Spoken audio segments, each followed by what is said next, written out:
Running a business is hard work. Building your website shouldn't be. With Wix, you can express your ideas, give direction, then leave the heavy lifting to AI. From site creation to branded content and images. Have fun with the details. Customize what you want the way you want. And manage your whole business from a centralized dashboard with expert AI tools.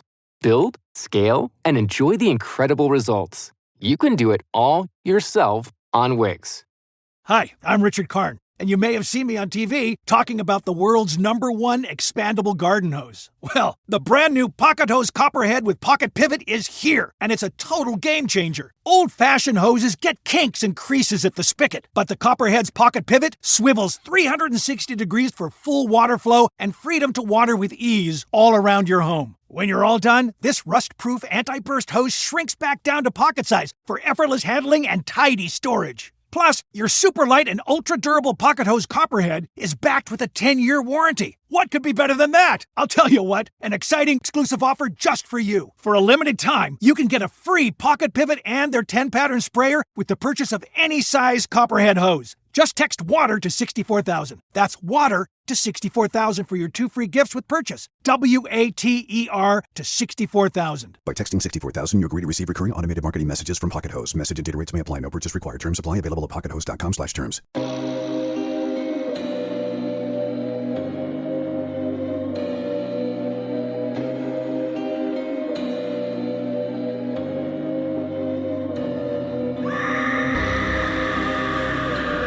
Hello, kitties. This is your Domi, the Crypt Keeper, and you're listening to Slasher Radio.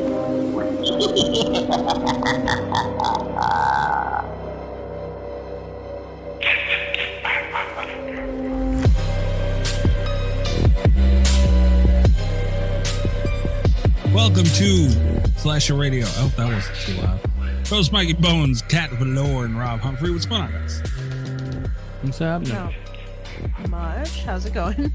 It is going. I have a can of Arizona iced tea, and I got thirsty, and I'm kind of all over the place right now. Oh, Jesus, I dropped my vape. Holy shit. All right. What is going on over there? Good God, man. Get yourself together. I was not prepared, I guess. I don't know. Welcome in, everybody.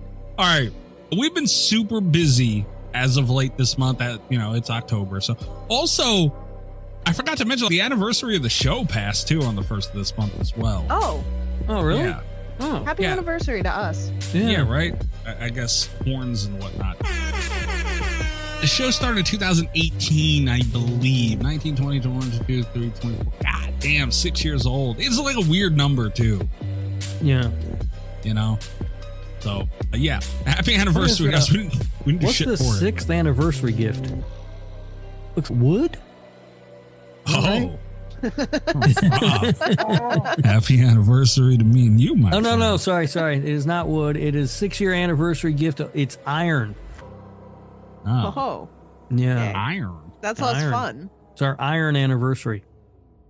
But what do we get each other? Frying pans? I don't think that's a good gift. What do you get somebody for iron? I don't know. I closed the thing already. Oh. All right. Iron gifts here. Yeah. Here's one of the ideas they have. An engraved cast iron skillet. Hey guys, for your anniversary, get your wife a skillet and see how that goes over. You'll get hit with it. You can't do that. No, she'll give back a skillet. I'm pretty. Oh yeah, she will. The velocity behind handing the skillet will vary drastically. That is really, don't do that, guys. No, that's really dumb. Some of the other stuff is, well, some of the stuff is just stupid. It's under traditional 6th year anniversary gifts, a mini pizza maker. Somehow I feel like that's a tradition that doesn't go back that long. Yeah, probably not. Yeah. Although, not a bad gift to give, though, honestly. No, it's not. It's not. You can also get a cast iron Dutch oven. A Dutch oven? Uh-huh. I thought that was when you fart under the blankets and hold them under. This is a different kind, the one you cook in. They really got a Dutch oven? I didn't know that. Yeah. Here's a weird mushroom sculpture. I don't know who the fuck you'd get that for. Anyway, basically, that sounds like the best one. Yeah. Basically, no one knows what to get somebody for the 6th anniversary. No one knows. Yeah, but the pizza maker you can get away with because, and then it's, oh, look, babe, we can make pizzas together, at home. Yeah, all that shit. You're still walking a thin line on that one. Absolutely. All right. Yeah, we had a lot going on this month. Ice Nine Kills, Dead by Daylight, and everything in between. The anniversary that we didn't celebrate. All these things we had going on this month. But we are going to have a little discussion, which, honestly, obviously horror topical and all those things.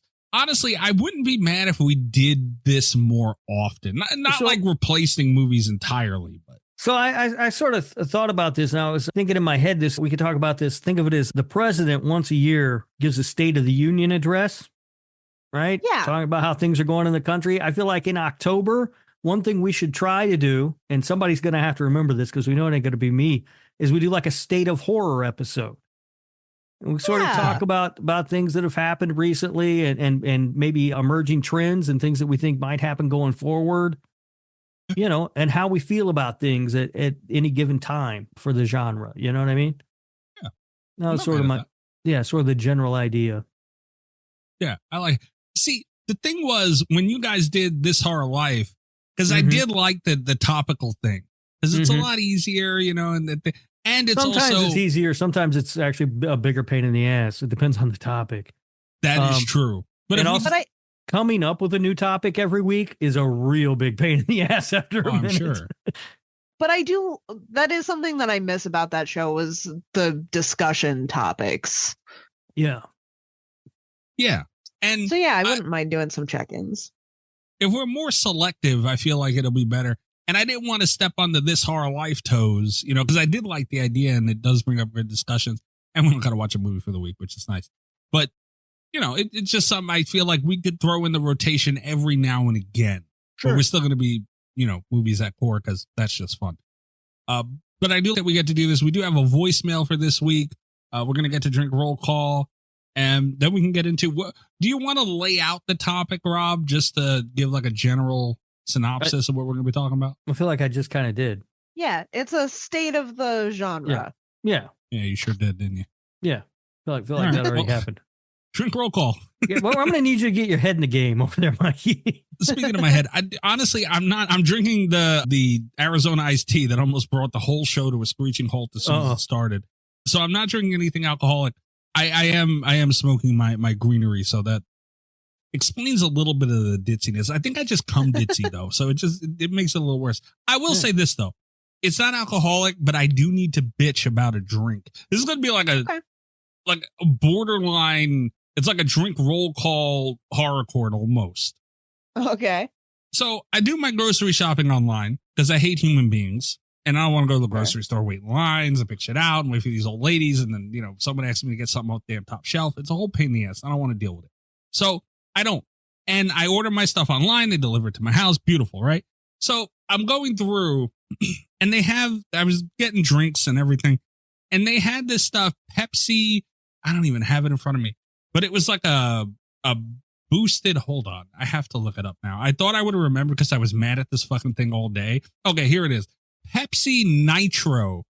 Oh, horror court. Yeah. Oh, beautiful. I'm mad at this too. Yes. So my Pepsi Nitro story is from like a year ago, but the fucking PTSD when you said that. What the hell is Pepsi Nitro? I've never even heard of this. It's been out a year.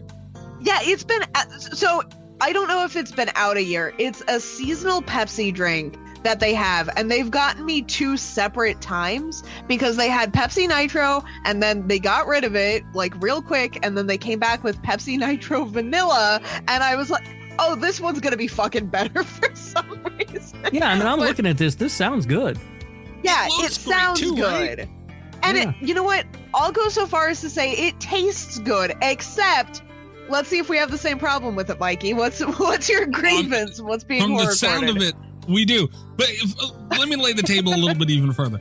It's called, you can't not buy this. It's called Pepsi Nitro Nitrogen Infused Draft Cola. How do you not buy that? I'm getting nitrogen infused cola? Fuck yeah, right? Yeah. So, and it's in this cool can. It's like a matte blue. And the box has all these fucking bubbles and it looks so cool. And the soda sideways. It looks great. Kat, I agree. I know where you're going. We haven't talked about this before. This soda, this was not planned. I didn't know what the fuck. I was Googling nitrogen soda. I had no clue what it was. And it was talking about the bubbles and it does all these things. And I'm like, holy shit. I can't wait for this to get here tomorrow. I can't wait to try it. First thing I did, man, was put it in the fridge. Then I put it in the freezer so I can get to it quicker. And it's cold. I'm like, let's go. Apparently, nitrogen infused cola means every time you open the fucking can, is going to be a mess. There it is. It's beautiful. I didn't know if it was just me. I've had two of these fucking things. I also, and that's the thing, is that you feel like you're the problem. I had multiple Nitro Pepsis. I had multiple when they came out with the vanilla one also, because they sound so good and they taste good. I lost half the fucking can on every single goddamn one I opened. And at first, the first one legitimately, I had dropped it and I tried to wait. I was like, okay, I dropped it. I'm not going to open this thing. I don't want to, fucking get it everywhere. And then I opened it and it got everywhere. And I'm like, that's still probably on me. I didn't wait long enough. The next one, I left at home on my counter for a week and I didn't even fucking drop that one. And it's a problem with it. Every single one, they make the biggest fucking messes. You have to open them outside. And at first I was like, maybe it's worth it. You open them very tentatively with your arms outstretched from the side. But it's not, because they're more expensive than regular Pepsi and you can't fucking drink that. Most of them, most of the can is foam. If they wanted to do a Pepsi Nitro on draft, that would maybe be, I don't know who would get that. I don't know who's going to a bar to get an on-tap Pepsi. But that's the only feasible way to drink these, because they're such a fucking mess. I just watched 2 videos of people on YouTube opening the can without any fucking issues. So no way. I think it's no, CGI. It's a That's problem. AI. I think it's AI, you guys. Rob. It's AI. There's no way. Because just like Kat, I had just gotten them in, they were going up steps in a bag. I put them in the fridge. I put it in the freezer. I was like, all right, I shook it. I don't remember shaking it, but my bad, right? And it made a fucking mess. I wasn't ready the first time. I had it on my desk. Nice mess. I said, fuck. All right. So, honestly, too, I didn't even fucking like this shit. I didn't like it. It wasn't even good. And I I'm will sitting say, here. I like them. They're tasty. If I could drink them, I would. But I'd get a regular it's not Coke. worth it. It's not fucking worth it. I get a regular Coke and Pepsi every time. But then the second time, I'm like, all right, this one's sitting in the fridge. Nobody's been bothering it. I'm like, it was still kind of warm. I don't think I waited. I'm like, let me give it another fair shot, right? And then I spilled the fucking thing, so let me give it a fair shot. So I opened it carefully because I'm like, I don't know, there is nitrogen. I don't know what the hell. I've never had this before. I crack, the baby crack you make? This motherfucker started fizzing. I said, God damn it. And I put my mouth over it and I'm sucking Pepsi out of this can.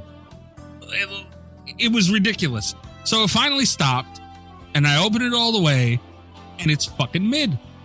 After all that, Rob, is fucking mid. Yeah. I mean, I haven't tried it. I don't know. I'm just saying I watched 2 videos of people opening them up to review it and neither one of them had an issue. AI. It's got to be. All right. I believe that it's AI because those things are. I opened one. I think it was the last one I got, but I opened one and it only got a little bit of stuff all over my car, and I was like, "What a fucking improvement!" And then it's no. I can't settle for this.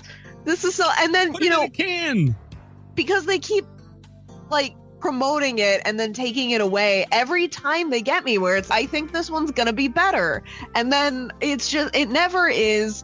I keep falling for it. I don't like them. I'm mad.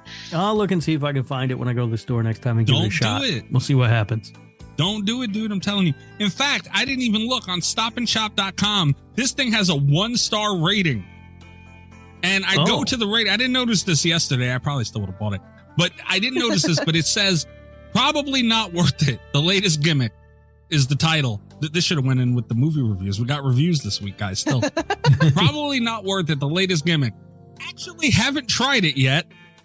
At the price it sells for, I may never. But think of this. Common air is 78% nitrogen.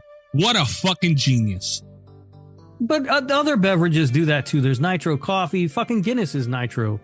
That's the thing, is that I really like other nitro things. Yeah. My favorite Starbucks order is their nitro cold brew.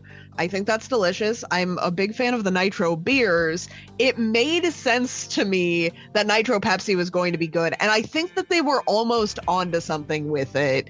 It's just that they have not figured out how to put it in a can reliably in a way that's not going to explode. Dude, so it has 43,431 reviews on Amazon with a 4.6 rating. Out of 10 or out of 5? Out of 5. Jesus Christ, that should be out of 100.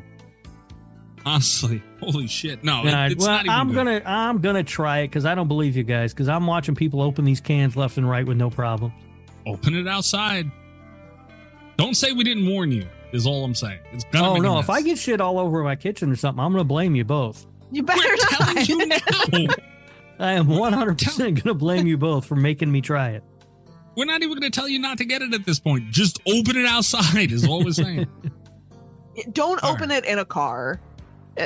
No. I feel so much better. You don't understand. I couldn't wait to bitch about this to you guys. Yeah, I'm shocked though Kat had the same experience. That is so funny. Yeah, and I knew right exactly where you were going with this because I've opened one of those fucking cans. If it doesn't make a mess for Rob, I'm going to be pissed at this point. So we're clear. Yeah. Rob's doing the math right now. He's like, how many cans of this do I have to get video of me opening one without there being a problem? Because this only happens 1 out of 10 times. So I'll open all 2 of those cans. Seriously. It's $9, man, for 4 cans. And granted, they're bigger than, regular 12-ounce cans, but still, it's a lot of money for 4 sodas that you're going to waste at least a quarter of each. Well, that's why they're in bigger cans. They know that it's going to blow out the top. Okay, cans worth of soda. Shit. All right. What are you guys drinking? We talked about in the pre-show, I went to a soccer match today. And I started drinking beer when I was there, so I just continued the beer train going. And I was going through a drink roll called Graveyard to get some beer out of my refrigerator. And I came across the Holy City Brewing Pluff Mud Porter that I'm drinking currently. Oh. What the fuck is that? It's a porter. You've never had that on the show, have it? Has it, Kat? I think he has. Yeah. Really? Yeah. Oh. I don't listen when you talk. I guess not. I feel like I would have remembered that name. Yeah. It's decent. It's a decent porter. All right. Kat, what about you? I have, speaking of drink roll call Graveyard, I got so excited by the Bloody Mary and then the whatever the fuck dumb thing I was drinking last time that I completely forgot. I still have Mai Tais left. I've got some Cutwater Mai Tais. So we're cleaning out the fridge today. I went to my handy, I live in a good neighborhood alcohol drive-through recently, and because we were supposed to have transfusions, which we did not, we were all out of transfusion in a can, so I didn't get to try that, but I'm gonna make some space for it and hope that they restock this week. Yeah. Well, it's getting kind of cold to be drinking transfusions now. Well, I know, but they didn't have it. And I want to try one. Yeah, but this week is honestly, it's kind of cold to be drinking a Mai Tai also. Yeah, it was cold with that soccer game. I'm sorry, soccer match. It's a match. Yeah. Football match. The footy match. Like you know about soccer. You know shit about soccer. It's out there at the footy match and it's chilly. The amount of shit you make fun of me for, like girly drinks and everything, you're going to call it a footy match. That's what they call it, Mikey. You're going to get Will all excited and you're going to get him going. Will, thrill me. All right. Oh, I just keep dropping stuff. What's happening tonight? I think I'm being haunted, guys. Jesus or you're just fucked up. Jesus Christ. 2 things can be true. All right, 917-397-KILL. Trace the call. It's coming from inside the house. That's 917-397-5455. You can leave a text message or voicemail for the show. Text messages get read by Ghostface, and voicemails get played, discussed, all that stuff. I got a warning for this one. Oh, no. Okay. Yeah. So I got a warning. I was in Greg's live earlier. Let's see if I can manage my button still. Kick him right in the dick. There it is. and Darth Gregor on TikTok. He does a horror live every week. And yeah, he warned me that Amber was left a voicemail. She wasn't happy with me. Used the word paisan. Got a little out of hand. Nonetheless, here is the voicemail from Amber for this week.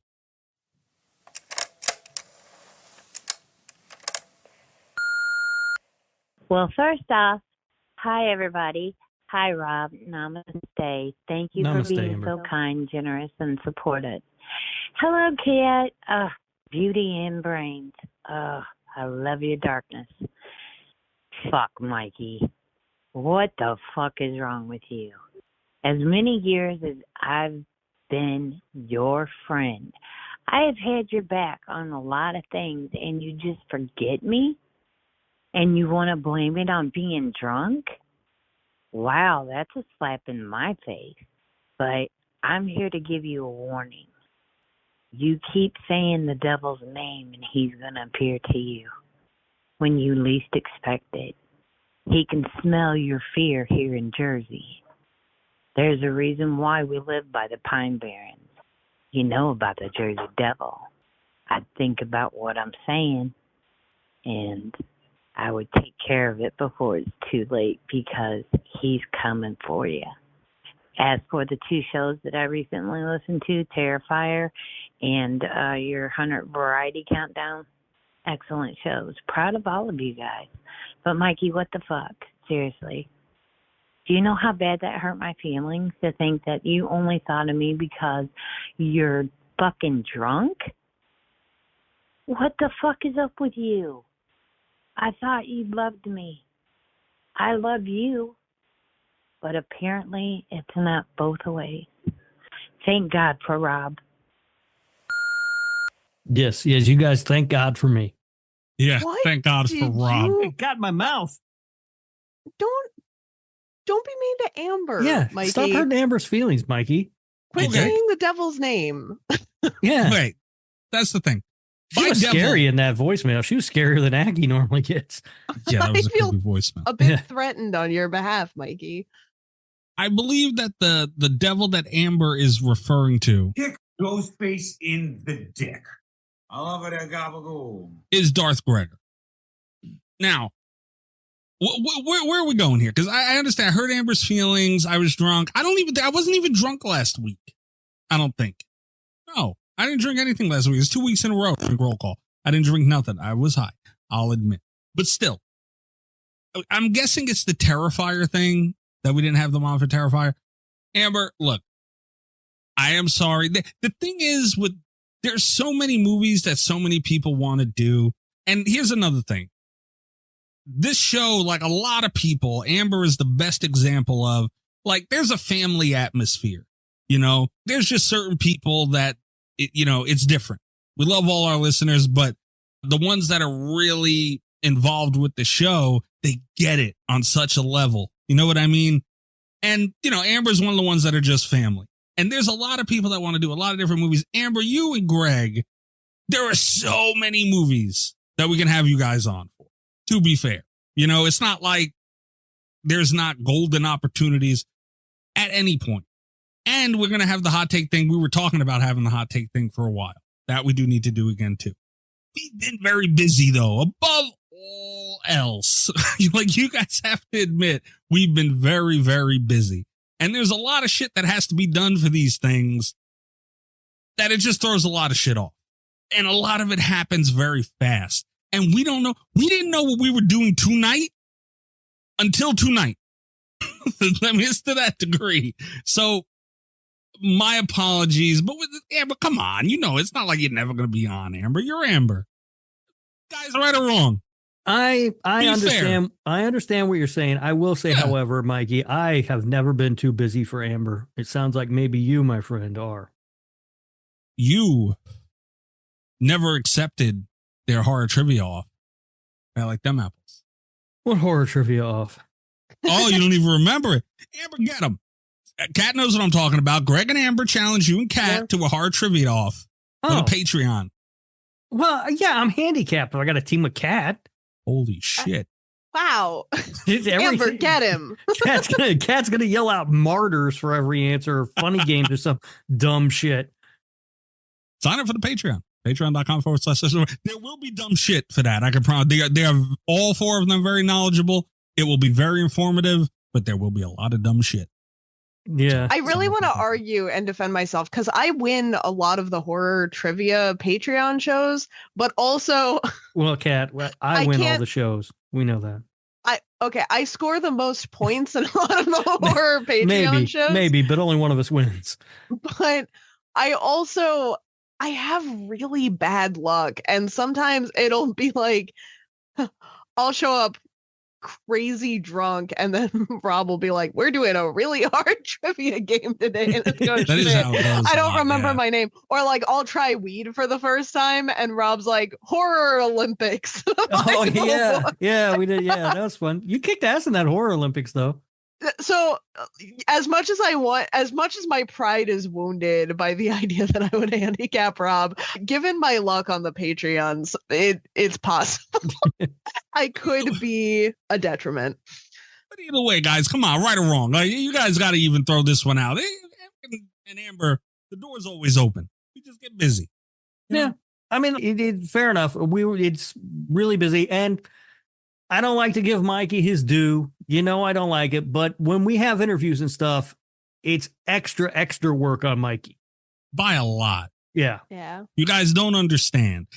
Even time waiting for certain, you don't understand. All right. Anyway, breaking hard drives and everything. You guys don't understand, okay? Jesus Christ. You're over there breaking your hard drive. I'm off at the pitch watching the footy match. Stop saying footy match. I'm a big soccer fan now, guys. Just what was it, Kat? He's got a scarf and everything. I got a scarf. Yeah. Idiot bought a scarf. What was it? The frisbee, the ultimate frisbee. What was that? Disc golf. Oh, disc golf. Yeah. Disc golf. Yeah. Yeah. I'm real passionate about that. Yeah. Did I tell you guys I bought discs? Oh no. Yeah. I bought four disc golf discs and a bat because I thought, well, you know what, I'm going to go play. So that's when in August I bought these things. They've been sitting in my closet since August. Let me tell the listeners something a little bit. I think I got to sneeze. Let me tell the listeners something until I got to sneeze. Rob's definitely, this whole bit came from the disc golf thing, very passionate, by Rob telling us on a Patreon show or whatever that whenever people would ask him what he does for fun or whatever, he'll lie to them because he found it funny. And he would tell them that he played disc golf. So No. They would ask me if I had any hobbies, and I would always say, yes, I'm very passionate about disc golf. Yeah, okay. I was very passionate about disc golf, and I was emphatic about it. But we joked back and forth about how weird of a thing it was to lie about. You know damn well it was a lie, and you still bought those things. You're going this far for a lie, like in case they come by your house one day. Yeah. But then this girl I work with plays, and she was like, "You're supposed to keep them in your car because you never know when you're going to play." So I got to get them out of my closet and put them in the trunk of my car. That's not going to get you to use them more. They're going to I'm never going to. I bought the things. I know I'm never going to use them.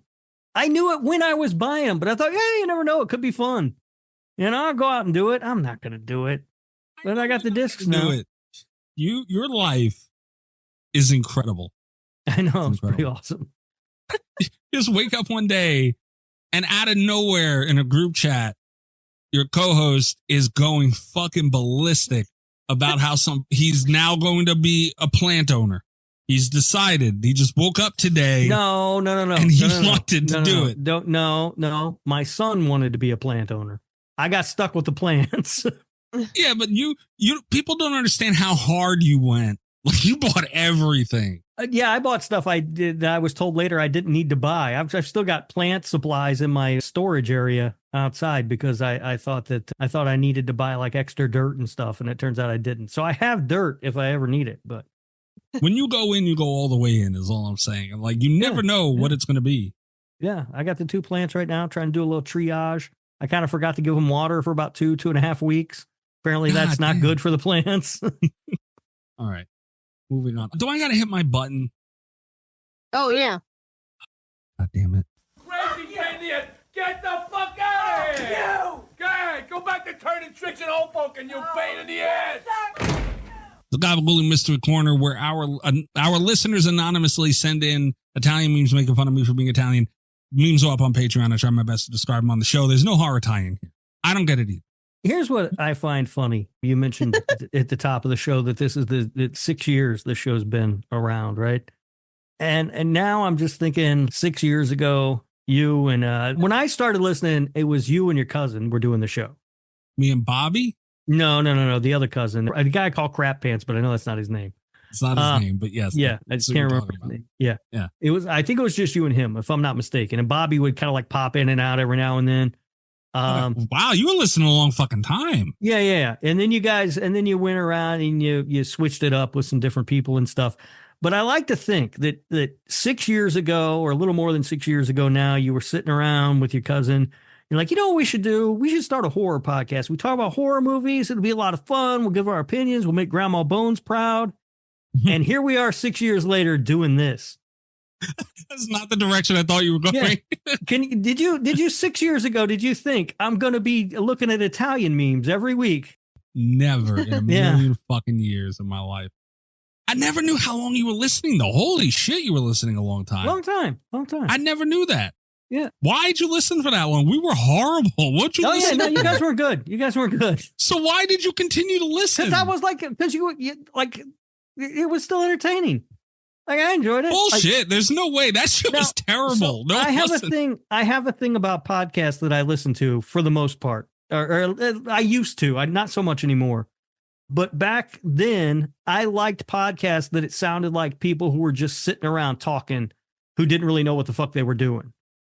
People have gotten much better at it. Also, equipment's gotten better, so the sound is better and everything. But some of my favorite podcasts that I started listening to, I think one of the first podcasts I ever listened to, I've been listening to this show for over a decade now, literally sounded like garbage every week when it came out. And it was just two dudes sitting around like with a mic on a coffee table. Literally. There was something I liked about that. I don't know why. Now, when I listen to a show, if it sounds bad or whatever, I'm like, well, they're just not even fucking trying. But back then, so easy. Back then, that was it was hard and people didn't know what the fuck they were doing. And there was like a charm to it. You know what I mean? It's like when you watch a shitty independent film, and you can see the boom mic and stuff. And you're like, all right, they're fucking trying, I was the shark movie a podcast back then. Is this really the full circle we're doing right now? Yeah. So that is kind of sweet though, that like it was just the stars aligned kind of thing for Slasher Radio to evolve at the same rate that Rob's podcast tastes were. Yeah. Like, lucky me. Being refined. Yeah. That is what it was though. We had a blue snowball microphone. Those mics are terrible, but they suck. Everybody thinks I don't know if people still think they're great. When those things first came out, everybody thought they were the shit though. And everybody used them, and they all sounded like shit. They all sounded terrible. And I stand by it, dude. I might, if I had it still, I would fucking use it right now.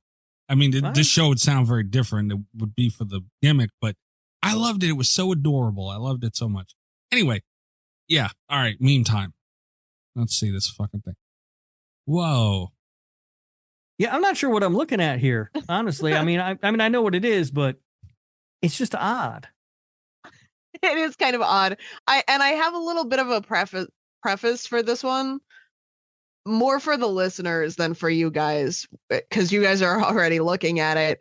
We had like 2-3 months ago at this point, we had a surge of Italian shark memes.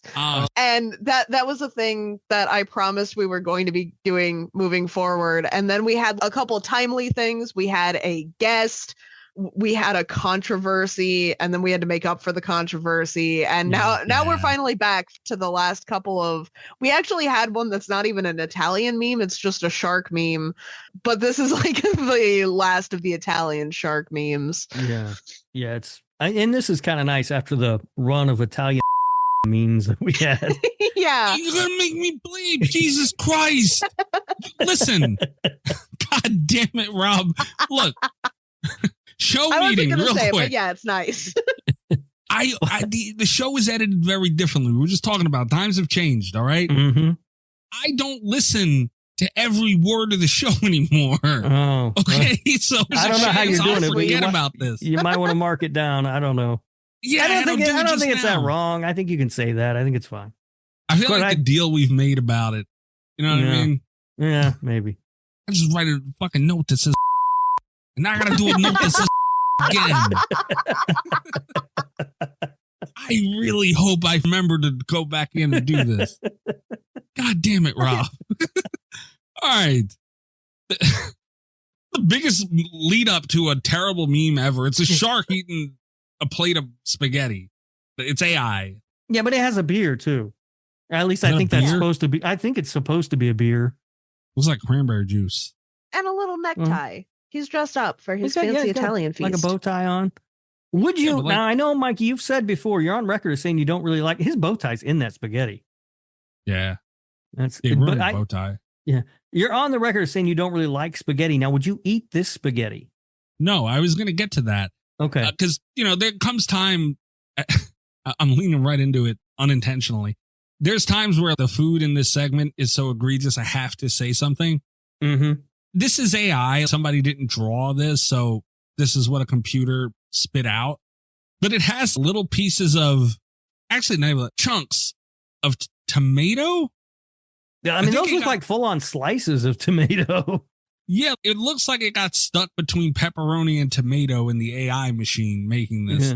Yeah. They put tomato sauce in it, and that's what AI thinks tomato sauce is. I guess, but it looks awful. And I don't know what's that green shit supposed to be? I think it's basil, right? It's basil. Is that what basil looks like? Not as green, but yeah. All right. But yeah, no, this is a bad meme. Like, this isn't even a good meme. It's not funny. Look at the silverware. Nobody faces their silverware that way when they're sitting at a table. No, listen, he's a shark. He doesn't need silverware. Clearly, he's not using it, but it's still facing the wrong way. I mean, you would never put your fork with the pokey end facing towards you. That's just weird. That's true, and I don't even know what the other utensil is. I will say, I think it's supposed to be a butter knife.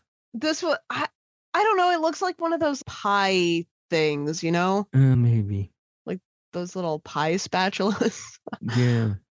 Yeah. It has been in the folder since the Italian shark thing. This is actually the first time, because I'm looking at it right now on my computer. It's the first time I'm seeing it big, and it looks a lot better in that little teeny tiny icon. I sent it from my phone and then saw it pop up on the computer, and is this the same image? I feel like this is what happened. I feel like somebody went to whatever AI thing is out. I don't understand how AI works. I'm fucking old. I don't know. But somebody went to, AI.com or whatever the fuck it is, and they put in Italian shark, and this is what came out. They probably that might put be it. True. No, I went through a little phase of pissing people off with AI images. I'm not gonna lie. What they did was here, probably a Italian shark eating plate of spaghetti at table. Like, they went full on. This is very specific that they're doing. All right. So it's even more fucked up. I like my idea better, because if this is just what AI thinks Italian shark is, that's amazing. Yeah, but they went out of their way, man. This was a targeted attack from all angles. So that's just what it is. And whoever did this is a butthole. And I'm going to go ahead and put out a guess. Chris, it was you. I know it was you, Chris. Chris, I know it was you. I hope Chris comes forward, one of the few people to come forward and admit it. That's what I want, because Chris, I know you're silly with the AI stuff. So there it is. I took my shot. That's what you guys get now. All right. We're going to take a quick break. That was really dumb. Like, this meme, this was almost a waste of a meme, honestly. Listen, Mikey, they can't all be winners. I've got these queued up for the next 2 years. What do you want me to do? 2 years. Wonderful. Take a quick break. Be right back. Maybe we won't be. I don't know. 6 years might have been long enough. That's fine. The shark, that Italian shark meme killed the whole fucking show.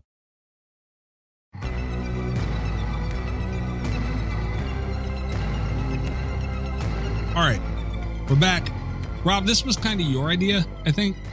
Yes, it was. Yeah, Rob, would you like to kick this off? Yeah. So we were talking earlier this week, and it was like, I know we've been busy. Mikey in particular has been really busy. And there was some talk about breaking the Terrifier 2 episode up into 2 episodes. And I was like, well, let's do something a little easier this week. Like, it won't require us to watch a movie. You know what I mean? Not a whole lot of prep has to go into it. there's a lot of stuff going on in like the genre that I some stuff I'd like to talk about just sort of in the horror community in general. And I'm sure you guys might have some things that you want to talk about too. So let's just sort of we'll take a look at where horror is at right now and where we think it might go. Okay. From this point. You know, I think, I don't know, 4 or 5 years ago, I really felt like we were in sort of this golden age of horror. And the last couple of years, I feel like we're seeing that sort of go away. You know, like I feel like the quality of movies over the last few years has started to dip. This year's been a little bit better, but I still feel like the quality's down from where I'd like it to be. There just aren't as many good movies coming out year after year, it feels like. Real quick on that point.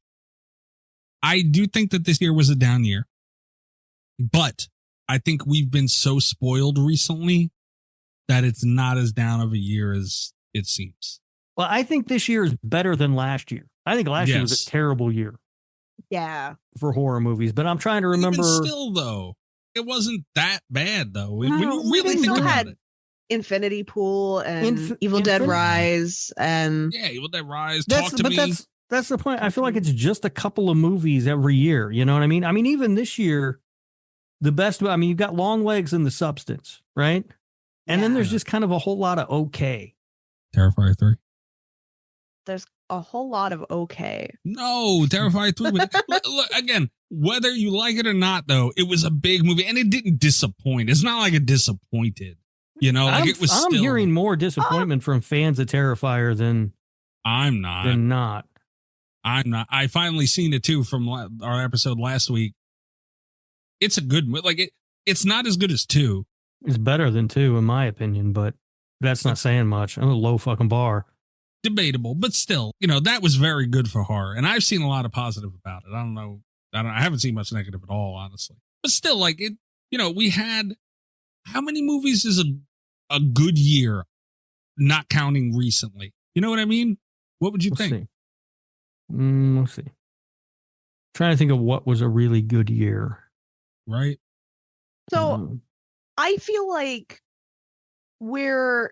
and this is just kind of tailored to me and my preferences, but I do feel that when society is struggling, we tend to see upticks in really good horror around that time. And it's not just horror. I feel like all speculative genres do this. Like we see rises in, you know, like dystopian fiction and which covers, you know, sci-fi, and we've got good fantasies and stuff coming out because people are just ill content. And I think they turn to media to kind of help remedy that. So you know, society is not doing great these days. We're having a lot of crises as, you know, humanity, I guess. So I feel like there has been a lot of uptick. Unfortunately, I feel like we've hit a point, and for a few years it was really, really good. 2021 was like one of my favorite years that in horror that I've been alive. Like I just felt so spoiled. Well, I mean, yeah, but you've only been alive for 15 years, so it's not, you know. But I thought that was just a brilliant year of horror. I felt like there was good stuff coming out all the time. I had the experience of going to the theater a handful of times and seeing good stuff and like being there for big releases. And then also, you know, like when I was catching up on stuff after the fact, it was like, oh man, here's more good stuff. And it was just like, that was incredible.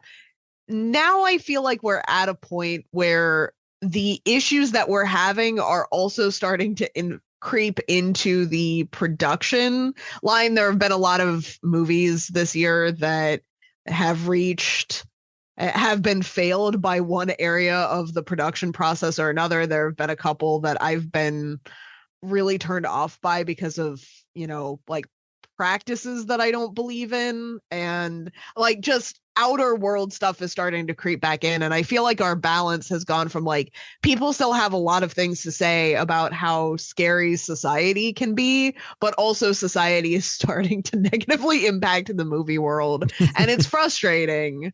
I guess also a lot of the things that we're seeing commented on, or well, one of the big things is like, not a lot, but one thing that I already don't need any more movies that are about scary AI shit. Like, I'm done with that. I don't want to see anymore. And I don't know if either one of you have seen Afraid that came out earlier this year. Afraid. It is one of the stupidest fucking movies I have ever watched.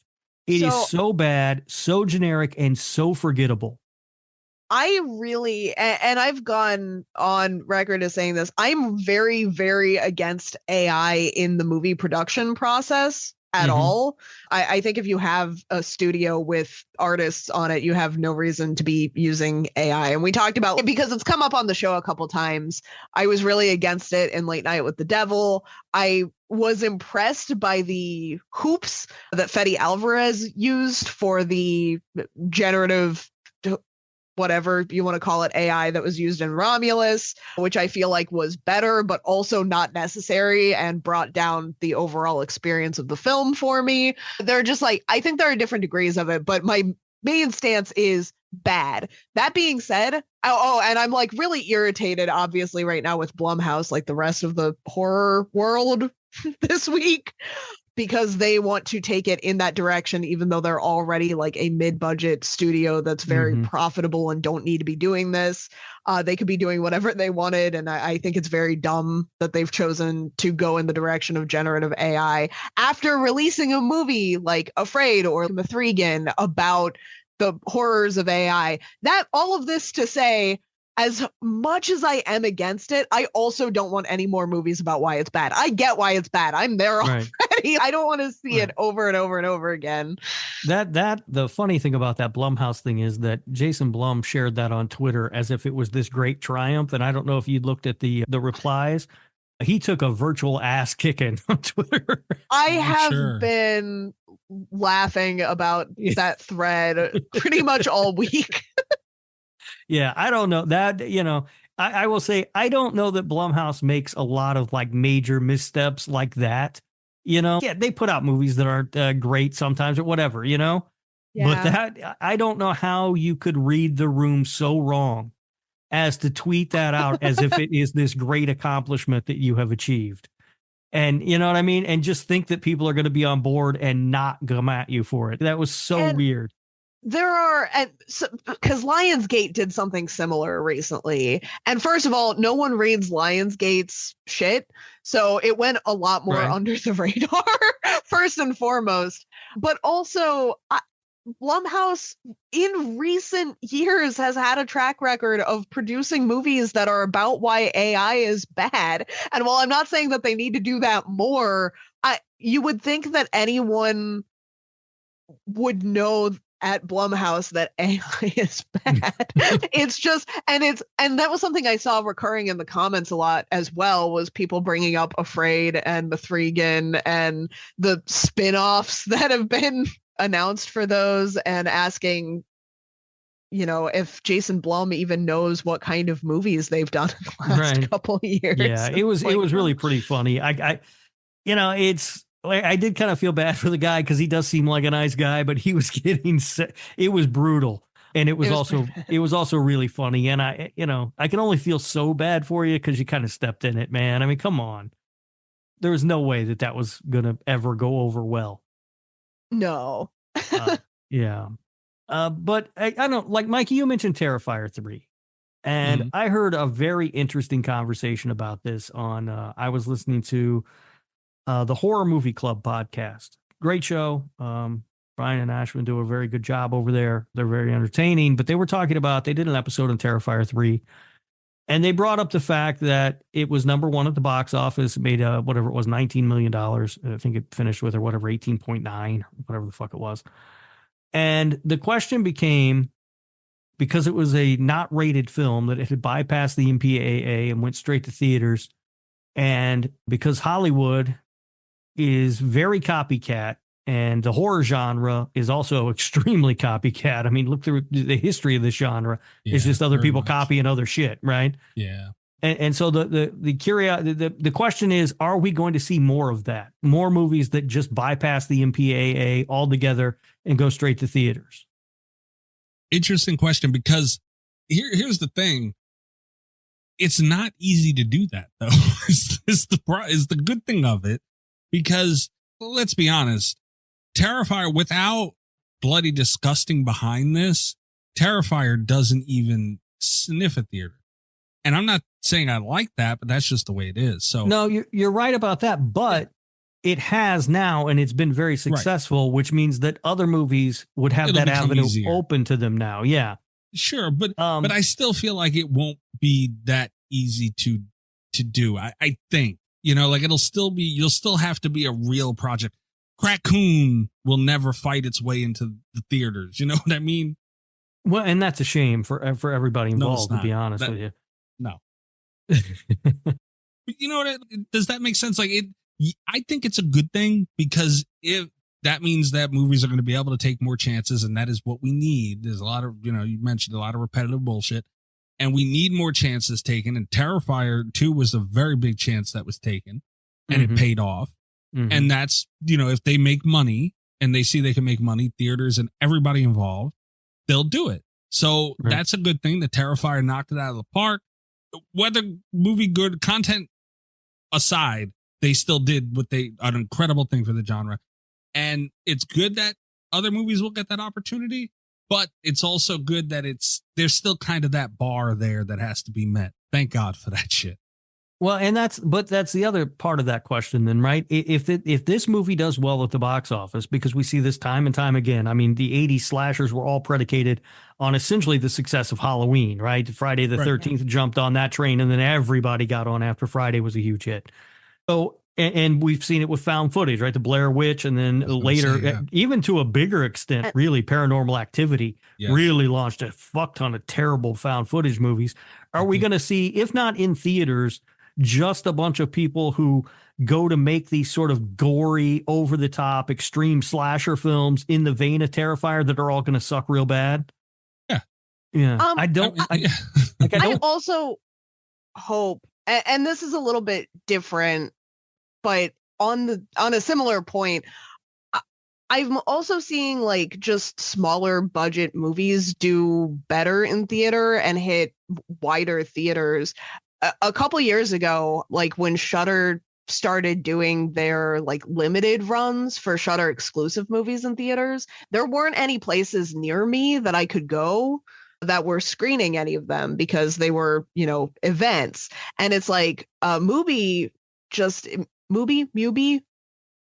whatever the name of that company is, Mubi. Yeah. They had done very limited screenings before, and I had always missed them because they weren't playing around me. So getting to see The Substance this year was really cool. Also, Oddity was playing, and it wasn't super convenient. It was still kind of a drive, but it was like a feasible drive that I was able to go do because I like that we're seeing these smaller budget, like limited distribution things get a little bit more widespread. I wonder if that is because of Terrifier 2, because that was so successful and we're taking, more theatrical chances on things. I do think that's the upside of this. I hope that picks up steam and spark. I 100% believe, though, that we are going to get like very over the top, low budget killer clown movies for a while. Yeah. And then most of them are gonna suck, right? Like the found footage craze. There are some good ones in there. You can sift through all that garbage and find a couple of good ones, but for the most part, they all suck. Yeah. And also, Kat, I'm really sorry you made a long drive to watch that snooze fest of a film called Oddity. I liked Oddity. Oh God, that movie was boring. I will say it's dropped out of my top 5 since then, but at the time I had long legs and my next highest movie was still Tarot. So I was so relieved to see Oddity in a theater by that point. But you're right about that. I've seen some of those Shudder limited release things. And I saw Late Night with the Devil in theaters. I saw It's a Wonderful Knife in theaters, unfortunately. I saw In a Violent Nature. It played it here. And that is stuff that honestly, those sort of limited releases didn't come around a lot. Yeah. In the past. It was the kind of thing where if you saw a movie was getting a limited release, that usually meant LA, New York, Chicago, and maybe one or two other big cities. And now it seems like they are starting to spread those out a little bit more. So, and maybe that is part of the reason why. I don't know. Yeah. And also back to the unrated things in theaters. Obviously Terrifier is not the first or unrated film to be in theaters. It might soon become the most successful. Right now, that record is held by the Beyonce concert film Renaissance. Bullshit. Which went I unrated. would not have guessed. Yeah, it went unrated to theaters. It made $33.9 million domestically and $44.4 million worldwide. Terrifier. I don't know what Terrifier's at now. That's so stupid. Unless it had one of the Diddy freak-offs in it, it didn't need to be rated. You could just put out a concert, a video of a concert. What's the big deal? I think that's the thing is because if you don't go through the studio, you're not allowed to have a rating. No. So it doesn't matter what's in there. No, you don't have to go through a studio. You have not to, the studio. The board. The MPAA. Yeah. The MPAA. You have to submit your film to them. The reason, what I understand, the reason that the Beyonce film was released unrated wasn't anything to do with the content. It was because they wanted to get it out in theaters quick because Taylor Swift had just released her concert movie, a couple of months prior and done extremely well. And they wanted to get it in theaters as quickly as possible. And going through the MPAA is it just slows it down. It's another step that they were like, it's a fucking concert movie. We don't need to go through there. Had nothing to do with the Diddy freak-off? I mean, I didn't see the fucking thing, so I don't know, but I feel like that would have made news. Never know. Just asking. Yeah. Question. So it's not. And I remember like Hatchet. I don't know if the first one, I don't know.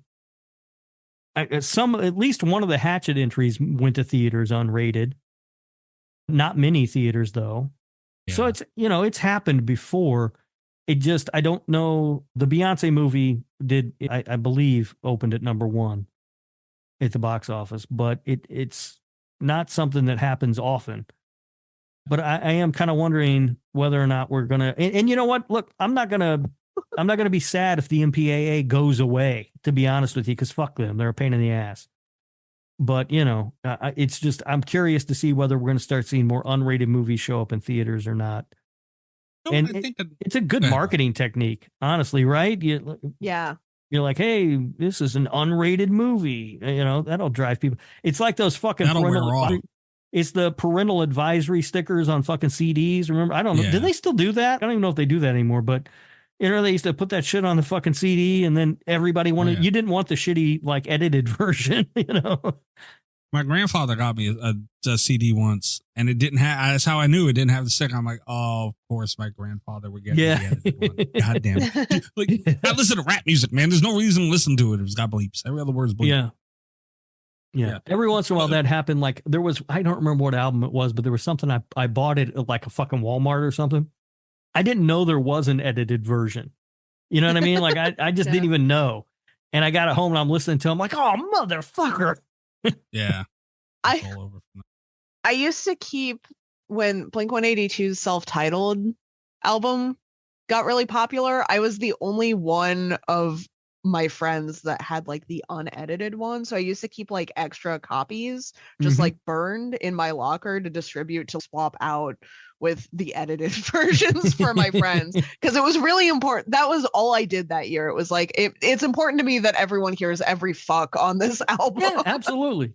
Absolutely. That was going around school making people listen to Blink-182, Rob. I was. You just burn that CD over. Listen to this. Now they're fucking bootlegging Blink-182 albums. She owes them millions. Yeah. Yeah. Another thing though that I do think that it's not like a huge thing with the decline. And I also want to bring up something positive at some point during this discussion that I do mean to bring up. But for right now, I feel like we're kind of in trilogy season, and I'm not, that's not an excuse for all the movies, but like the bigger ones, Maxine, Halloween Ends as of recent, and, just stuff like that. And even whether it's beginning or ending, like when you get the back end of a trilogy, which is kind of where we're at now after 2021, the movies are going to decline. Let's say anything, like usually the second movie, as it goes on, the original is always the best, that whole discussion. So I do feel like that contributes to it too, because Maxine was supposed to be a really big movie. That kind of flop. Exorcist Believer, it was the beginning of a trilogy, but there was high hopes, high anticipated, Blumhouse, all that stuff. Mid.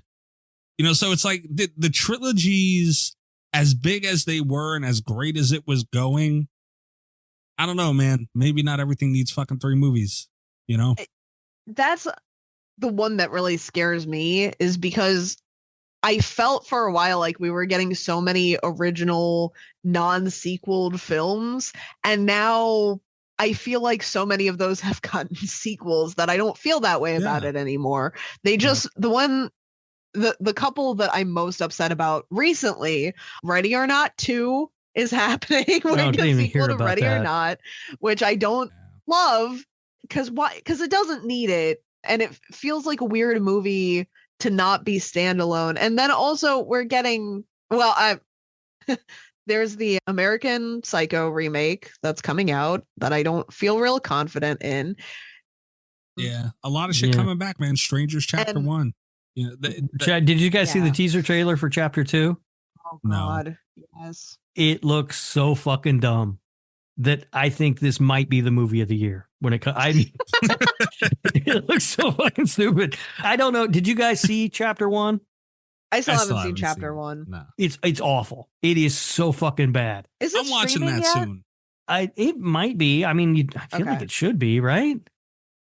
Has to be. I saw it and it was so bad. I remember there's like a stinger at the end. And I was in there, I was waiting, to see if something was going to come up. And there was like another guy and girl who were also waiting. Everybody else had pretty much cleared out by then. That is one of the dumbest things I've ever seen. And we all just laughed. We were so fucking stupid. So I don't know when Chapter 2, I guess, is coming out next year now. They'd said it was going to be out this year. It got pushed for whatever reason. And it looks like, it is. You can watch it on Stars. So if you have a Stars subscription, you can watch Chapter 1. I did not have a Stars. Yeah. I don't think I have a Stars subscription. We'll put it that way. Forgiving, though, of a lot of shit like that, though, man. Not the Strangers movie. I haven't seen it yet. But, bringing stuff back, and it's so hard to say no to a sequel because anything in film, it's become such a business. If it makes money, they're going to want to make more money. But not even just that. Think about all the great movies we wouldn't have if they just said, oh, that was like Friday the 13th, the original. That would have been perfect. If they would have went in a different direction, we wouldn't have got a lot of glory. Terrifier 2 and 3 is a great example. Terrifier arguably would have been a perfect standalone movie. You got your shit in. It was great. The killer kills himself in the end. It's wild. Done. Well, you mentioned the trilogy thing. And I think my biggest problem with that and where we stand on that now is that they keep announcing that they're going to be making a trilogy. Yeah. And what that tells me is none of the movies are going to be very good as standalone movies. And they're all one long movie now when they do right. that anyway. Well, it's gotten to that. Or you get something where David Gordon Green's announced to be doing the new Exorcist trilogy, and then the first one doesn't do very well. Right. And so now we don't get the other two movies, and I have no idea what he was going to do or where it would have went or what was going to happen. If you didn't tell me that and you just told me he was making an Exorcist movie, right, then I don't ever have to think about that. You know what I mean? See, that is something that I feel is non-transferable between shows and movies. My favorite shows are shows where it's been like you get this many seasons and then they get that many seasons and they're done because you can plan out how you're going to tell that story and you have it just exactly enough time to do it. And I love that so much in TV. It's rare, but it happens. And I think it's, some of the best examples of television.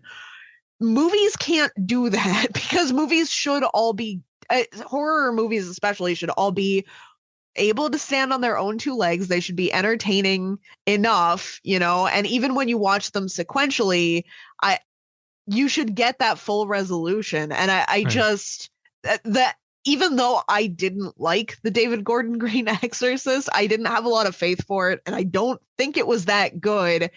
It's so frustrating to me and it's worse than just leaving on a cliffhanger and then not getting picked back up, because we literally don't know what the plan was. Right. We didn't get enough of that story to have any kind of concept of where it was going. Yeah, we got the first third. We got the because first third it was made basically as exposition for two movies that don't exist anymore. Yeah. So come on. And you might have liked it better, Kat, had you seen it in 4DX in Orlando. Maybe. Yeah. I doubt it, but maybe. That's a great point, though, man. Because, the balls of these movies, dude, thinking, oh, well, this is just going to do so good that, we got 3. So we're like, honestly, and I know the studios control a lot of that and a lot of it's set in stone and I get it. But Exorcist is a great example. That is not guaranteed. If it does bad enough, you will not make more movies. Right. And you can say what you want about except for this new Strangers trilogy. Okay. Those 3 are coming out. And the reason they're coming out is because they're already shot. They shot them all together. Yeah, but that's a Strangers, man. Like, you can't do that with an Exorcist. You know, there's not a lot of movies you could do that with. But you're right. You shouldn't have done it with the Strangers because that first one I don't think did very well. And it's terrible. And now they got 2 more terrible movies they got to release. I wouldn't be surprised if Chapter 2 and Chapter 3 don't end up on streaming. Hold on. Let me see real quick. Because I'm interested in that. Because I heard it did good, but I don't know. Maybe it did. Maybe it did do well at the box. I actually don't know that. It did $47.8 million worldwide. All right, 47 on what was the budget? The budget. I'm checking. Yeah, well, the budget's going to be $40 million. $8 million. All right, yeah, the budget's going to be wonky because they shot all 3 of them to get. You know what I mean? Yeah. So that's going to. But yeah, all right. So they made their money back. I mean, they did well. They made more than their money. I mean, even if you factor in marketing, they still cleared that by $30 million. So yeah, it'll probably go to theaters, but the movie itself is absolutely fucking atrocious. And now they're going to put out 2 more of them, and my dumb ass is going to go to the theater and see both of them. And for a little bit of context, Exorcist Believer, 65 million, budget 30. Yeah. So that there you go. You didn't make money. You're not going to keep making it. Right.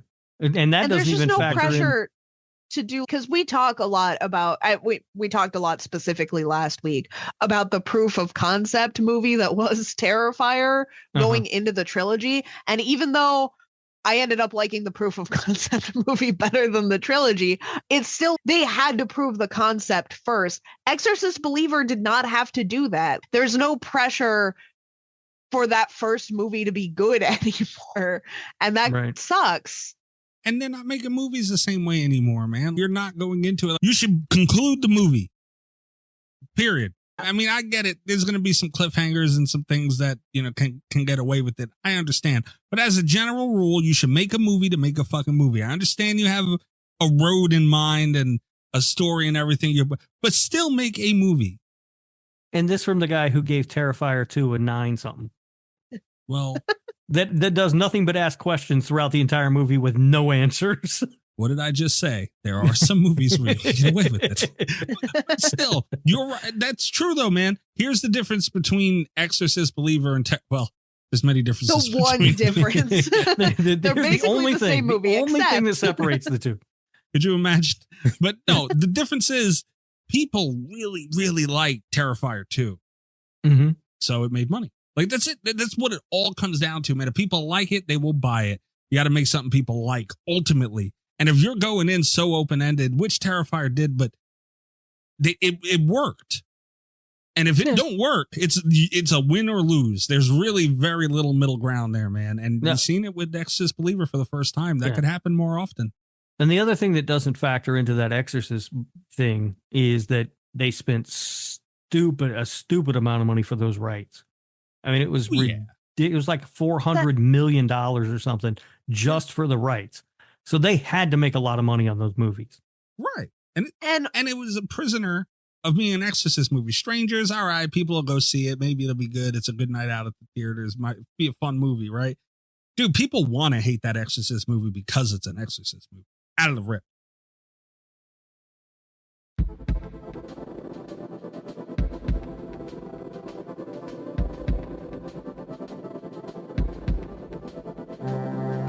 I would love to see more in terms of things that I would like to see more from horror. Not necessarily that I expect, but I would love to see more adaptations of books.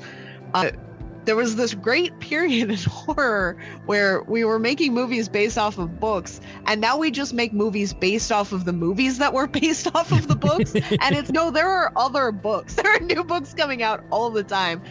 And I talked about it earlier this year before the American Psycho remake was announced, because like back when it was still kind of rumors, they're talking about the rights to American Psycho. And I pointed out that Maeve Fly, which we talked about for the slashies. It actually won some very big literary awards. Like, people went crazy for this book. It had a lot of the same themes as American Psycho and had a lot of really cool set pieces. Like, it takes place at a non-licensed Disneyland location. And it's, there are like a bunch of old movie starlets that they pay homages to. And I think it would be a really cool movie. It honestly might be a better movie than it was a book. And it's very frustrating to see to see that the movie world is just like, oh, but let's do American Psycho one more time, but and we don't need that. It doesn't make a difference if instead of remaking the movie American Psycho, they go back to the book and try to readapt it. So sometimes, yes, I feel like getting a new vision of a book, especially if the movie wasn't so good, can be great, and that's another thing I say is always remake films that aren't good to see if you can make them better. But American Psycho, here's my hot take of the day. I don't love the book American Psycho. I was really looking forward to it. I saw the movie first. The book is a lot, and I think the movie really pulled some stuff out of there that is more than justice of the book. I don't know that we need a different take on that. I would like to see a take on something else, whereas I can't think of any off the top of my head, but I'm sure that they've made movies that, the new It's where they went back to the book, they said. Yeah, but those were worse. Like, they still got it wrong. Yeah, I didn't read American Psycho either. I've read one Bret Easton Ellis book, and good Lord, I can't imagine doing that again. So you understand what I'm saying with American Psycho. We don't really need another one of the. Salem's Lot is a good example. I'm okay with the original miniseries, but they didn't really get everything right in that, and they went back to the book and they tried a second time. If a third person wants to take a crack at Salem's Lot, I'll allow it. I'll be honest with you. I didn't think that new Salem's Lot is that bad. It's not terrible. I would rather watch that. I would rather watch that than the miniseries, because the miniseries is slow as fuck and it goes on. I'd rather read the book than any of them, though, which I think. The book. I'll be honest with you. The book is kind of slow too. I don't know about that. It's good. Kat, there's a whole chapter about what the milkman's day is like or some bullshit. I don't give a fuck. Yeah, but he's having a very spooky day. Yeah, so. He's dropping off the milk here. He drops off the milk there. Who gives a fuck what the milkman's doing? It's a very slow book. It's fine. I don't dislike the book, but it's very slow. The mini series, though, for me, sitting down and watching it, not only is it slow, but it's a mini series, so it's 4 fucking hours long. What they did with the new one, I felt, was they tried to condense that. And I didn't think it was that bad. It's not going to be my movie of the year. It's not going to be in my top 10 probably, but it was fine. It was okay. But and that's the thing too. I'm a little bit hopeful because we are seeing still a lot of remakes of movies that have been remade before. We're seeing a lot of classic remakes. We are starting to see a few more just straight from book to screen adaptations, which is giving me some hope. One of them is Stephen King, and he's a very, very big name. Like, I don't think he's ever going to have problems getting his stuff adapted, but Fairy Tale is getting a new adaptation, which gives me some hope. Wait, there was a Fairy Tale? I don't even know what the fuck Fairy Tale is. Oh, Fairy Tale is a Stephen King book that came out I think last year. It's actually being adapted by A24, which I like. I like everything about this. Yeah. All right, I like that. I can't be expected to keep up with every book Stephen King puts out. Some bitch puts out a book every 2 months or whatever. And I've not liked the last handful of them, to be honest. Ooh, shots fired. Shots fired. Okay. Yeah. I'm coming for Stephen King. Well, that's the thing is, like, Fairy Tale I thought was really good, but it is like 600 pages and the beginning is kind of horror, and then it does turn very much into it switches genre on you, which as a horror fan, I don't love. I like it when things stay really spooky, but I'm glad to see it get adapted because it's one of his that hasn't had an adaptation yet. And there are a couple of, I don't want to say like indie people that are getting adaptations because they're big indie people, but Gretchen Felker Martin is getting one. Norman Reedus is going to be in a TV series based off of the new Eric LaRocca book. And those are names that we don't see on movie screens all the time. I think that's really cool. I hope it continues. Yeah. Well, what's his dick got the Cabin in the Woods thing, or not Cabin in the Woods, the Knock at the Cabin. He sure did. Yeah. And you know what? Look, I don't know if he likes that movie or not, but I'm sure he got a check for it. I actually talked to him about that. So I saw him at AuthorCon. What's the guy's name? We can't just call him what's his name? Paul Tremblay. Yeah. Had his movie, had his book, He had his book adapted into a movie. And we actually talked about it briefly because he saw me come up with the original cover and not the, like now a movie cover. And he was like, did you see the movie? And I was trying to be very delicate about it because I hated that movie. And that's not what you want to tell Paul Tremblay, right? Sure. Because what if he doesn't hate the movie? I'd only see him be polite about it. Mm-hmm. So I kind of danced around it. I was like, I really preferred the bleak tone of the book. I Ryan Turek him. All right. I had just had practice because we just had that conversation with Ryan Turek. You guys needed me so bad for that conversation. So badly. So bad. But I was like, I liked the bleak ending of the book. And he was like, I think the movie was a lot more bleak. And I was like, oh, because I didn't get that out of the movie. But then when he described it, he was like, there's something that's just like really horrific about knowing that there is a God and he has been confirmed and he'll just do these kinds of things. I felt like Paul Tremblay was having an existential crisis about the movie adaptation in front of me, So. Imagine if Grady Hendrix asked you about what you thought of the movie version of My Friend's Exorcism. Hendrix is super approachable. I probably would have straight up told him to his face that movie was trash. I'm seeing him here fairly soon, here in the next couple of weeks. Maybe ask him. Yeah, maybe we'll get to that. Ask him that and ask him about his ass. The other thing that I think is funny is that anyone would buy a book with Dave Bautista's picture on the cover. Yeah, it's not him. So I don't think. I think it's the kid that's on the. Is it the kid? I'm assuming. I didn't bring that copy of the book. If I'm not mistaken, the poster, which I assume was the cover of the book, but I could be wrong, was like the four of them standing looking at the cabin or something. Oh, it might have been. Yeah. That would be very funny. That was like a cover for the book. Yeah. Oh. One more thing that I really, off the top of my head, that I could think of to say, and it's positive, so it's important to get this out, I feel. Regardless of, we talked about a lot of good and negative things for the state of the horror genre right now. But I don't think the thing that we really drove home, and I think it's most important above everything else. Yeah, it was better a couple of years ago. Unarguable. It's wavering right now, but wavering might be a little mean. It's wavering from what it was, so it's still not, it's not like it's in trouble or anything right now. It's not like the early 2000s or nothing, but it's doing so much better. And we went through a drought, man, of some really bad movies, and then it got better, and then that drought hit a little bit again. And we had that jump scare fucking failure. We talk about phases that the genres went through. Goddamn Conjuring and Insidious movies.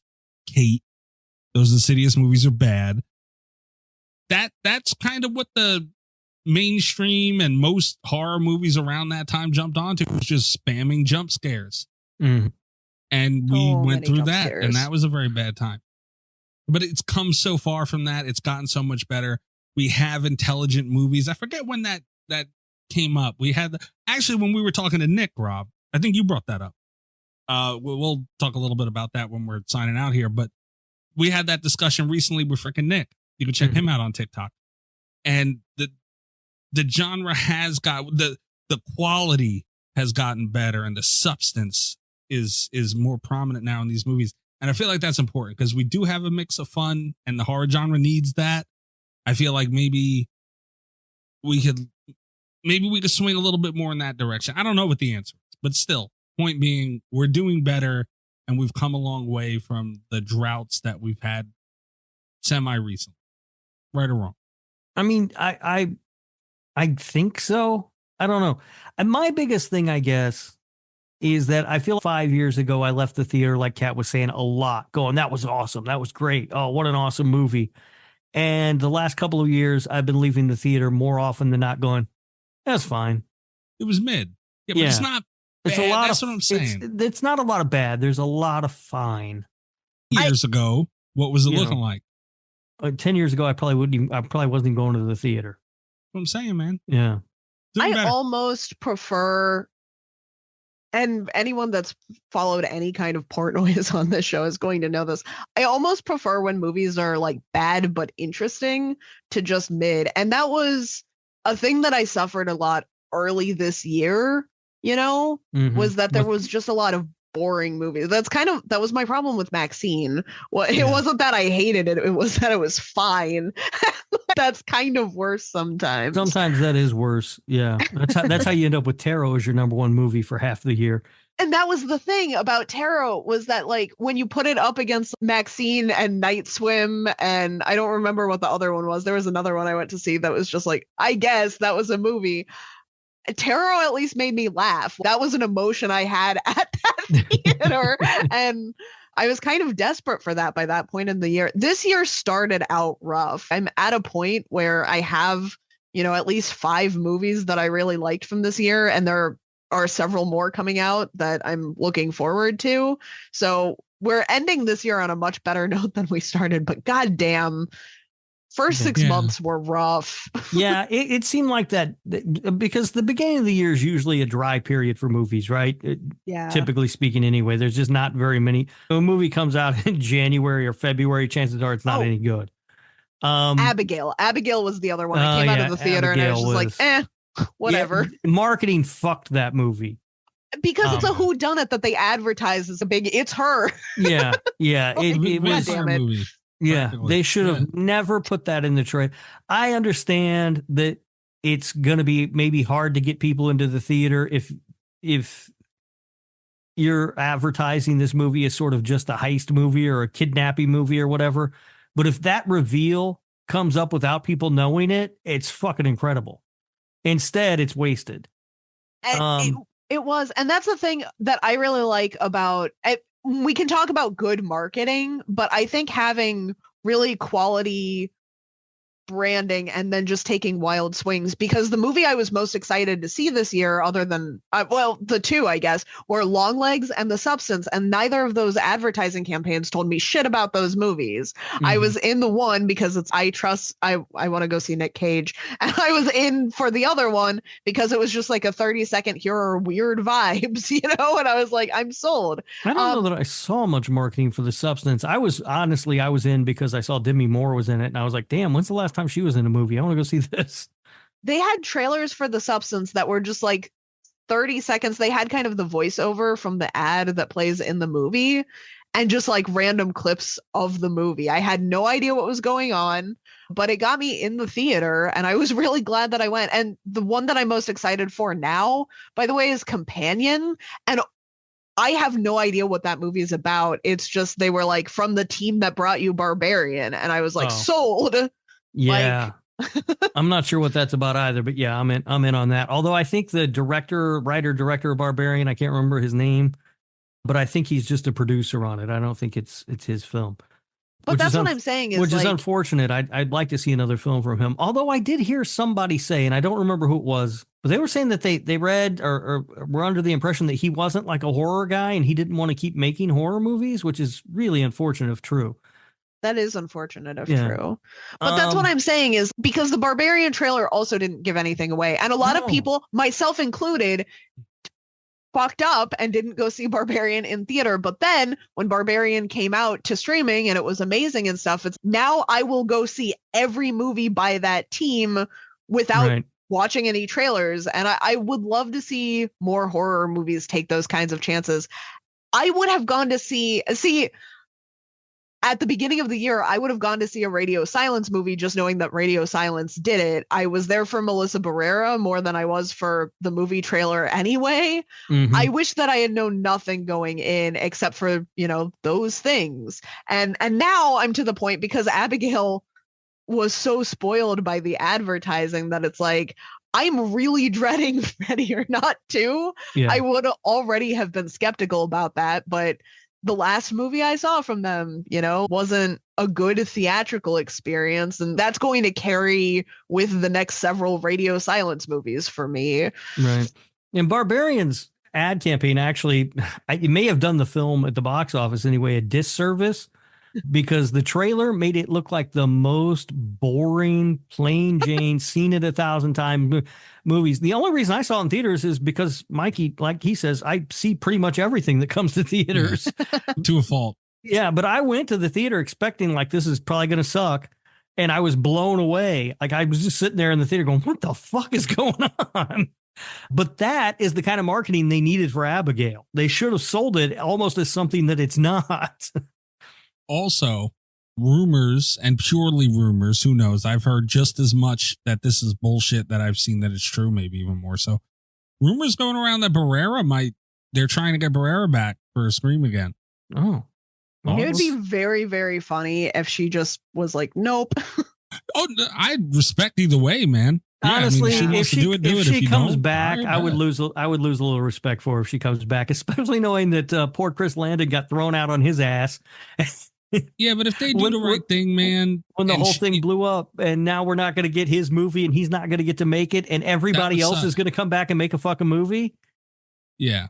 I mean, if she did it though, I mean, it's a good opportunity for her. I mean, I respect her whether she does it or she doesn't. I'm going to support her all the same. Well, she's got an interesting movie coming out, or at least one I think looks interesting. It looks almost like a good version of Lisa Frankenstein. Have you guys seen the trailer for that? I have, and I knew exactly what you were talking about because I had the same idea. It was like, oh, if Lisa Frankenstein didn't suck. Yeah, it might have been this. Like, it looks good. I can't remember the name of it, which doesn't bode well for it, I guess. But it's coming out here in the next week or two.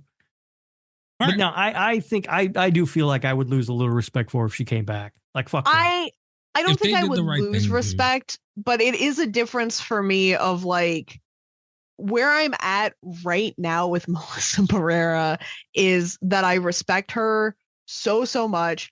I wouldn't hold it against her if she came back for Scream 7 at this point, because I can see how that would feel like a victory. On the other hand, I will respect her forever if she refuses to come back. That's just because she shouldn't, I feel she made her point, man. If they came to her and she said, didn't make a point, she got fucking fired. Yeah, but she made her point. Dude, yes, it is, man. She stood for her own shit, man. She stood on her own 2 feet.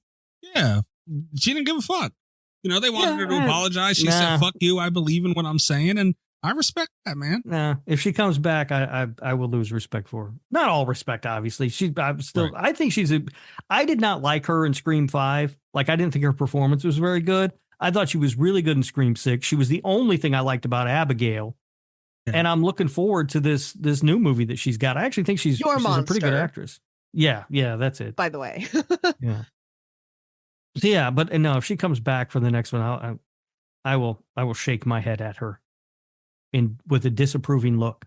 Also, the thing about it is that puts me in a weird spot because I'm still mad at Spyglass. So, you can't really boycott Spyglass for firing Melissa Barrera if they hire her back, but I can still be irritated at Spyglass. Oh, yeah. Which is going to put me in a weird mood for Scream 7, Yeah, they don't get any points back. I don't look at them and be like, oh, you did the right thing. No, you were assholes for doing it in the fucking first place. Yeah. But good for her if you met her terms for her to be happy. All right. If she's happy, good. That's all that matters. I'm still going to feel bad for Chris Landon. Oh, yeah, me too. He's like the kid who doesn't get picked for gym class. Like everybody else gets to play. Well, he did get picked. and he's just got to sit off to the side and watch this fucking movie come out. Oh, fuck that. I'd be so mad. Yeah, he did get picked. Oh, he was the bench boy. I get what you're saying. Yeah, he was on the bench. Yeah. And like the starter couldn't make the game, but then he showed up. Yeah. Oh, wait, no. Yeah, he got yanked and had to sit down. And then now he's got to watch Kevin Williamson go make a fucking movie with all the players that he was ready to make a movie. Yeah, that would really suck. Although, who knows? Like, I mean, maybe not everybody, because Jenna Ortega might not come back or something, I guess. She ain't come back. I don't know what her deal is. I don't think they could afford her at this point. They got so much. I'm guessing they had to shell out plenty of money for Nev Campbell at this point. I'm surprised they got money for anything. Speaking of Jenna Ortega, this is not a horror movie, but she is my favorite person right now for really fucking over Disney. They had spent millions in like scene scouting and contracts and promotional material for a Pirates of the Caribbean movie spinoff starring centered around the fact that Jenna Ortega came back, and then Jenna Ortega looked at the promo and she was like, no, I'm not gonna do that. This is dumb. Good for her. I was like, that's just such a power move. I love it so much. I don't know that I'm over my burnout on Jenna Ortega yet, so anything that keeps her off a screen is fine with me for the time being. Lord. I just need a break. I need a Jenna Ortega break. I need a you break. Do I get that? Beetlejuice, watching her run around in that fucking piece of garbage. I was going to say, I haven't even seen Jenna Ortega do anything since Wednesday, and I know you didn't watch that, but I forgot she was in Beetlejuice. Yeah, she was in Beetlejuice. It is getting a little easier to deal with her, but boy, there was a period of time. Come on, Mikey. There was a period of time where you could not escape her, and my God, that was annoying. It was in 3 She's things. good, dude. What are you gonna do? What is she supposed to do? Say no? I don't want money. Are you crazy? You would do it too. She should say, "I'm annoying, Rob. I'm going to take a break. Okay, I'm going to take 6 months off and go away." Yeah. You would sit your happy ass in a green room anywhere and do as much as they wanted. They were paying you. Absolutely, I would. Yeah, but we're not talking about me. We're talking about her. I hope that one day, just like with Barrera. If she goes back, I will nod my head disapprovingly at her. If it was me and they were throwing me a stack of money, I'd probably go do it too. I really, really hope that Rob becomes an actor one day so that Jenna Ortega can be like, I need a 6-month break from this guy. He doesn't need to be an actor for that guy. We just need to get Jenna Ortega on the show and spend 20 minutes with him. She'll be like, holy shit. She was just everywhere. And I don't even dislike her. It was just every time I turn around, it was like a new thing with Jenna Ortega. And I'm like, oh. All right. Do you guys have any other points to bring up? I wanted to mention something, and this doesn't have to do with movies. This is about the horror community in general, and it's the bright time of year to mention this, and that is I am over the term spooky season. Can we stop fucking saying it, please? No, unfortunately, I like spooky season. We can't stop until after Halloween because until then, it is spooky season. No, spooky season, bro. I am saying from henceforth until the end of time, we do not need to say spooky season. It's dumb and it's annoying. And also, along with spooky season, stop telling me about your 31 horror movies in 31 days bullshit. I don't care. I watch horror movies this year. I watch horror movies all year round. I don't need to make a special occasion in October to fucking do it. Because it's the spooky season. Fucking it has become kind of I'm pro spooky season. If it gets more people to accept spooky season being longer, I'll just keep saying spooky season. But I am really frustrated with the 31 days of horror thing. The first year that it was around, because it's like, okay, so the normal people are going to be watching more scary movies. It's up to the spooky season year-round people to recommend 31 horror movies. I didn't mind the first couple of years, but now it's become this thing where it's, okay, well, everyone, including the layman's, are watching 31 horror movies in October. So how many horror movies can we watch? I saw someone today post, they're like, I'm at 64 out of 31 horror movies, and it's one a day, buddy. Right? That's the point. Yeah. No, we were supposed to do that this year, the 31 days. I know you've mentioned it. You mentioned it this year. I think you mentioned it last year, and I definitely avoided it both times because it annoys the hell out of me. I don't like it, and I don't like spooky season. I'm over it. Stop. I'll have you know, when I send emails for the show, if it's someone we've dealt with before, Behavior, a good example. Shot an email out, David Howard Thornton, another good example. I reached out to him about, coming on the show, a lot of contractual things. But long story short, when I send these emails to people we've dealt with before, I put, hey, how you doing? Hope your spooky season is going well. That's how I started. That's why we and how many interviews are we getting? We've been busy. David Howard Thornton said no. He was like, fuck this guy. Fuck him. He said he wished he could do it. And by the way, you just reminded me. Oh shit, where did I put that button? You're lucky I forgot where I put the Art the Clown button, you son of a bitch. Is it this one? Yeah. All right. Yeah, no, he said he wanted to do it. But hey, maybe we should do that year round because we're busy now. So maybe in July, I'm like, hey, I hope your spooky season's going well. Honestly, I wouldn't mind it. In July, any other time where not every motherfucker's saying it. That's why I don't like it. The fucking normies are using it now. It's annoying. I don't like it. Fuck off with that shit. All right. Patreon.com/radio. Guys, make sure you check out the show, support it there, all that stuff. Tiers starting as low as $3 a month. There's extra show every week. Before, during, after bullshit nonsense that didn't make the show. You get that too, the Easter egg content. There's tiers with merch. Go check it out. Support indie horror. On Twitter, TikTok, and YouTube, we're at @SlasherRadio. We have been doing pretty well on YouTube, and I appreciate that. Usually when we do these behavior things, obviously, it's like that video's almost at 10,000 views right now. So that's really dope. And the interaction's been great. The comments are up, all that stuff. And make sure you subscribe to us on there and TikTok as well. We also did an interview, me and Rob, Kat, not so much the DVD player. I don't know how much, the whole Dead by Daylight thing splits our viewership so hard because you have the movie fans and the game fans. And I don't know how many are in the middle, but freaking Nick on TikTok, he's one of the top sources for DVD news and content over there. So make sure you check him out on TikTok. And me and Rob were on his Twitch stream. He does Hooked Ones, and that is it's almost like his podcast, but it's on his stream, and it's pretty much a show he does, and he had us on as guests and interviewed us while we were playing Dead by Daylight. It was entertaining.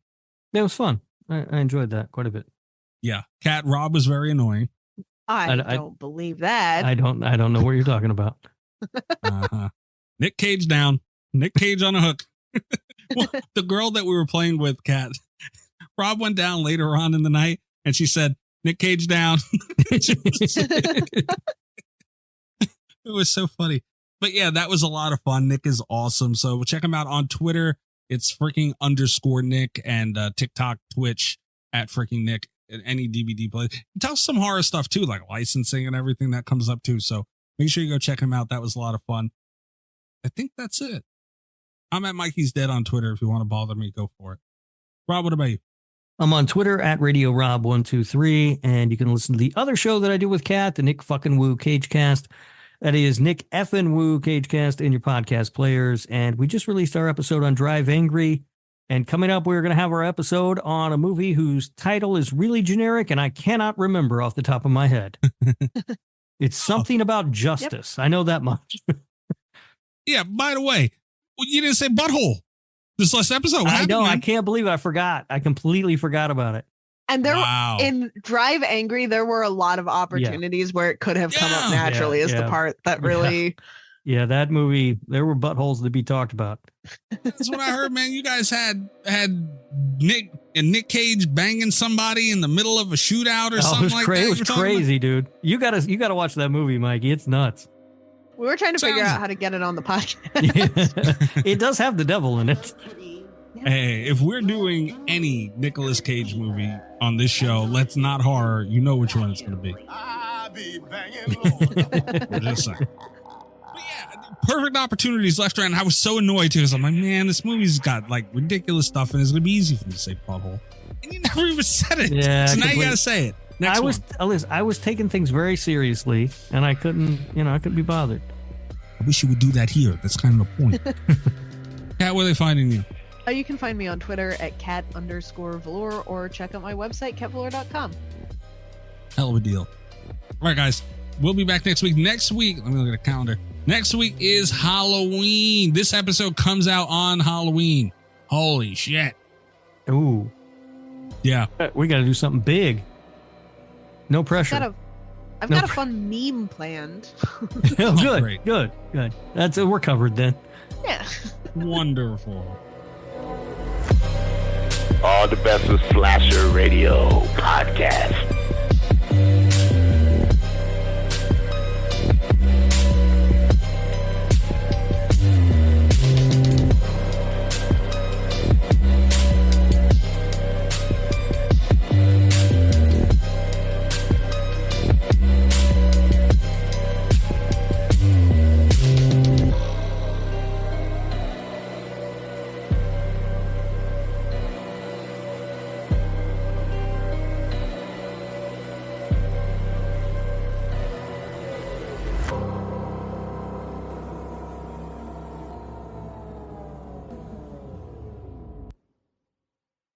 If you're a podcast host, listen up. This one's for you. My name is Allie Jackson. I'm the host of Finding Mr. Height, a dating and relationship podcast that I've been doing for 4 years now, sharing my positive and practical approach to dating that's built on my own life experience. And I wanted to share another experience that I've had, my secret behind monetizing my show. It's called Red Circle. And I was just telling my colleague about how much I love their platform. With Red Circle, not only am I getting a seamless hosting experience, but I also love the support I receive in ad sales. It's not just typical ad sales either. It's targeted opportunities based on my show and my life. And the platform is super simple. You just set your preferences and Red Circle matches you with sponsors that align with your show. You can vet every opportunity and their platform gives you great analytics. More recently too, my Red Circle team has brought me opportunities outside of my podcast on social media to really augment the podcast partnerships, bring them full circle. I just can't recommend them enough. If you want to give it a try, go to redcircle.com to get your free trial. That's redcircle.com for a free trial.